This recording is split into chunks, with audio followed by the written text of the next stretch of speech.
If you've been around a narcissist for too long, you're going to start to feel like there's something wrong with you and maybe the world at your core or at the core of the world. There's just something wrong. Okay, well, that's not true. This was conditioned into you by the warfare that you were experiencing in your home, your sanctum, right? Because you were with a narcissist. Usually it's in your home. It could be the workplace or it could be something else that really messed you up. Um, and like no matter what you could do, it was never enough. And that's by plan. That's a narcissistic plan to make sure you feel that it was never enough. So you can never kiss up to them and please them enough. They're incentivizing you to do that. And so you come away feeling not enough. And we're going to work on that today. And it starts, see, most people think that when you're around a narcissist, it just lowers your self-esteem, your motivation. But it goes way deeper than that because it doesn't just change how you see yourself, it changes how you see your existence, how you feel about your existence in this world. That's what it changes, and that's deep. So let's break it down. So you were getting constant criticism, and for the slightest things, right? And that starts to get you to doubt yourself. Was it me or is it them? Are they right? Am I right?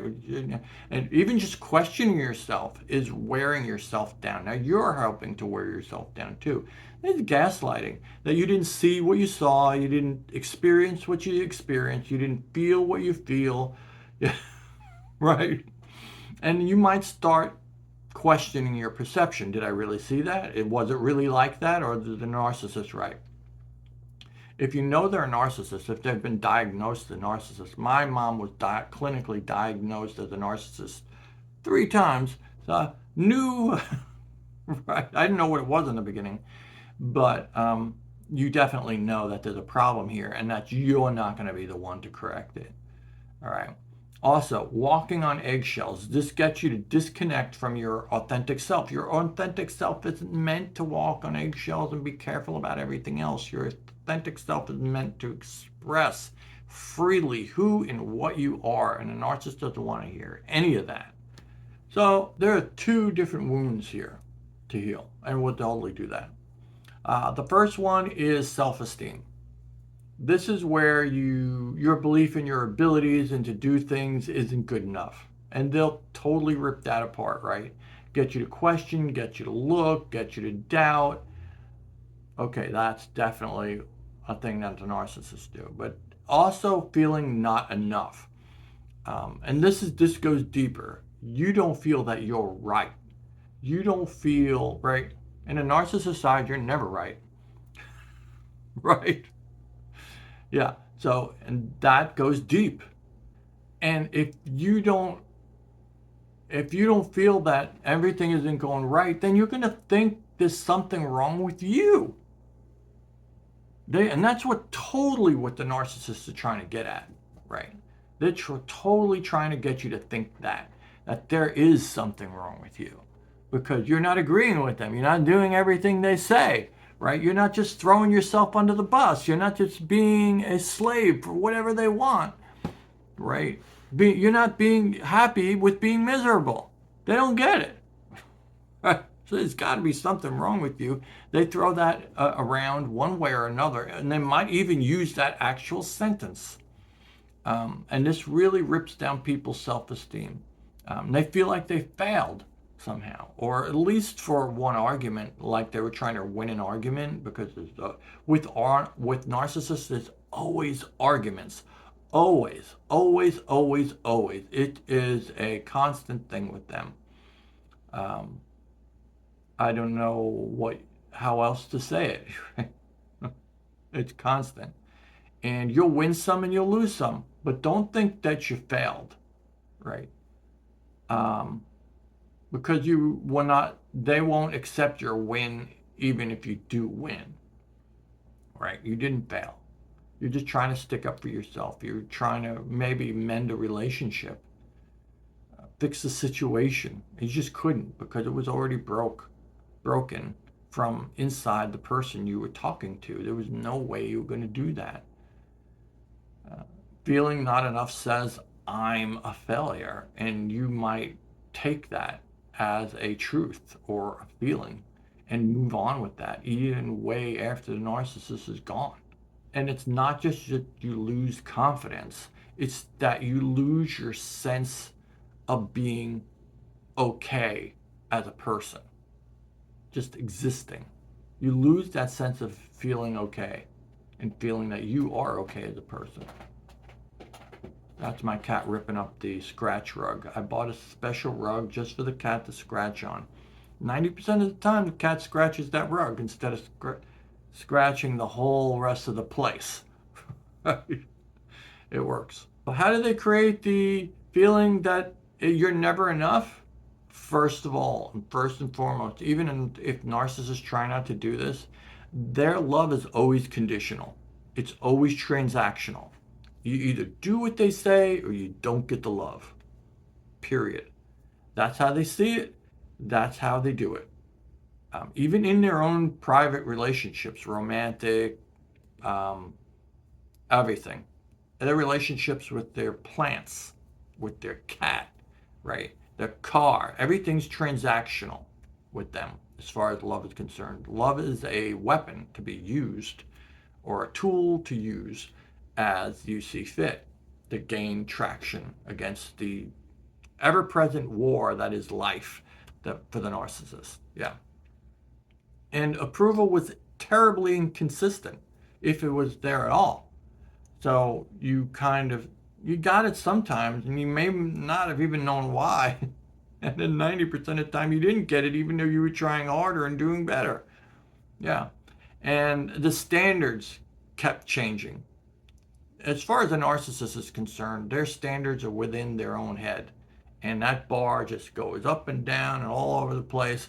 And there's a reason for that too, because it keeps you on the back foot. It keeps you guessing. It keeps you feeling um, uncertain of what they're going to do and puts them in control. That's why one of the reasons why they move the standards up and down. And a lot of this behavior may not even be conscious to them. It just feels good to have the person that they live with be uncertain and on shaky ground and walking on eggshells and not feel like a threat to them. An empowered whole person feels like a threat to them, just existing in the same space. Yeah. So a disempowered, broken person feels good to them. It feels safe to them. So during this whole nonsense, you may be thinking to yourself, if I could just fix this, if I must have, maybe I messed up someplace. If I could just be better, maybe I could fix this relationship. Maybe I could fix this person. Maybe, or it could start really simple. Maybe I could fix it so this weekend could be could be functional, could be not upsetting, right? You don't know. Not if half your relationship is a person that has a disorder. They don't know. You don't know. They're broken. It's like a broken car. You can't really, sometimes it's hard to predict when a broken car will get worse. It's not meant to be predicted like that. Neither are people. Um, and you might think it's all your fault and think, well, if I could just not mess up today, maybe the narcissist won't go crazy, right? And this is your adaptation. Uh, and that turns into, I'm not enough yet. Maybe tomorrow. And none of that is true. That's just you adapting and creating a story that helped you through the day. And after this relationship is over, and it could be that this other person's dead or it has moved on to another victim, it still stays with you because you internalized it. It became automatic. It felt like the truth. And so your body has held on to that, and your mind has held on to that. It needs something new to go to before, well, yeah, it needs something new to go to before we can start to thrive back to ourselves. So healing both layers. Let's start with self-esteem.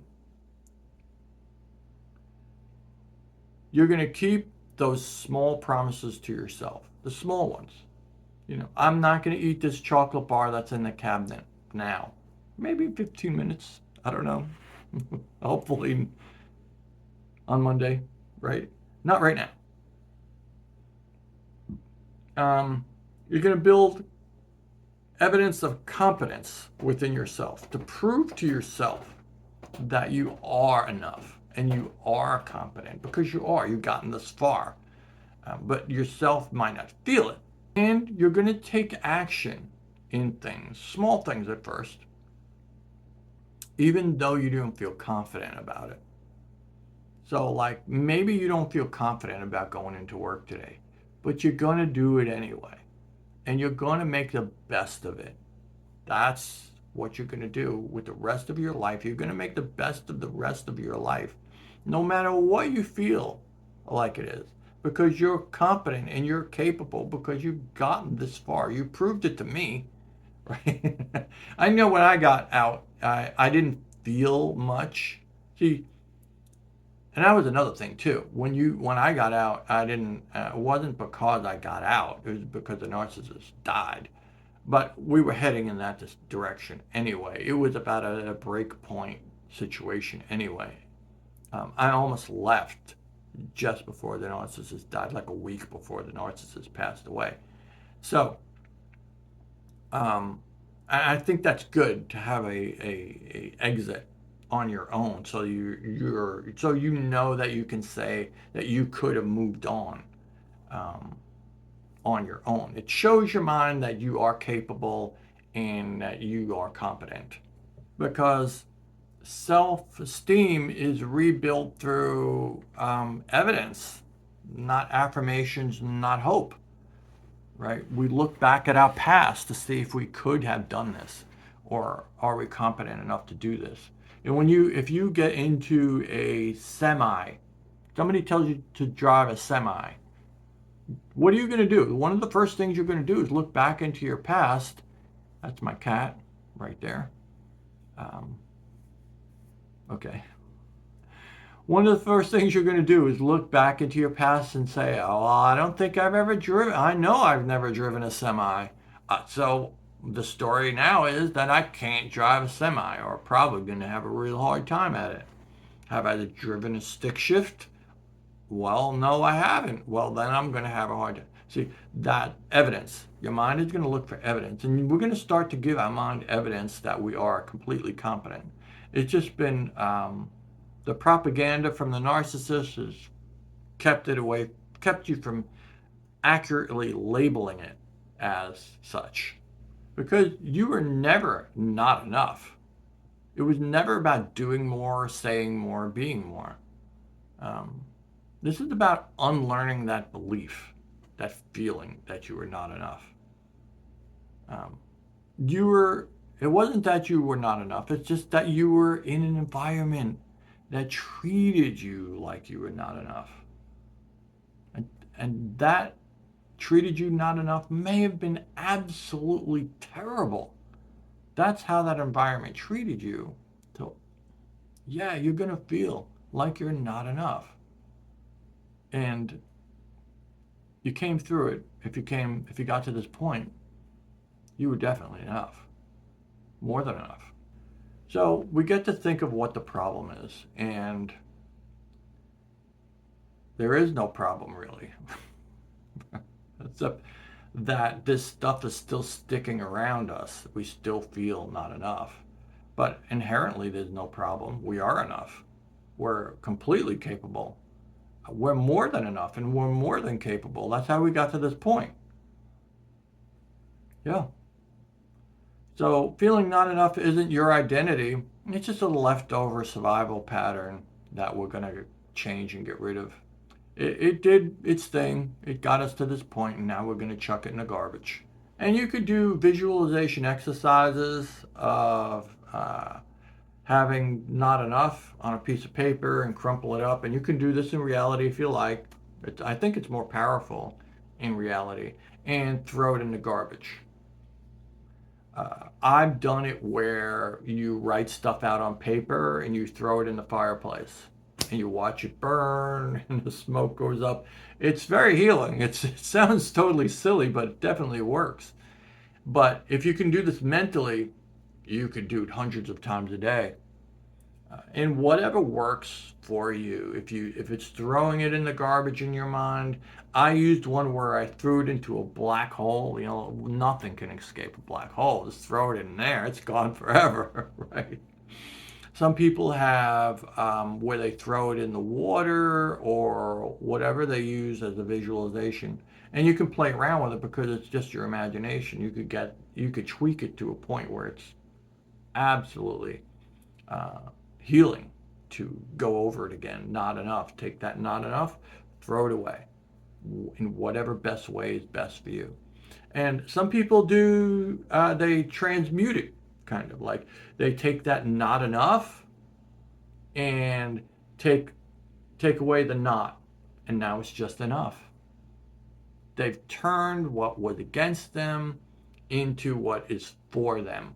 And you do that inside yourself enough times, and your imagination really doesn't know too much of the difference between what you imagine and what you actually experience. You're telling yourself something when you imagine something. I know it sounds incredible, but sports and Olympians and military do the same thing. The military, dude, you know, they have to survive, right? So they're not doing just woo woo stuff because somebody said so.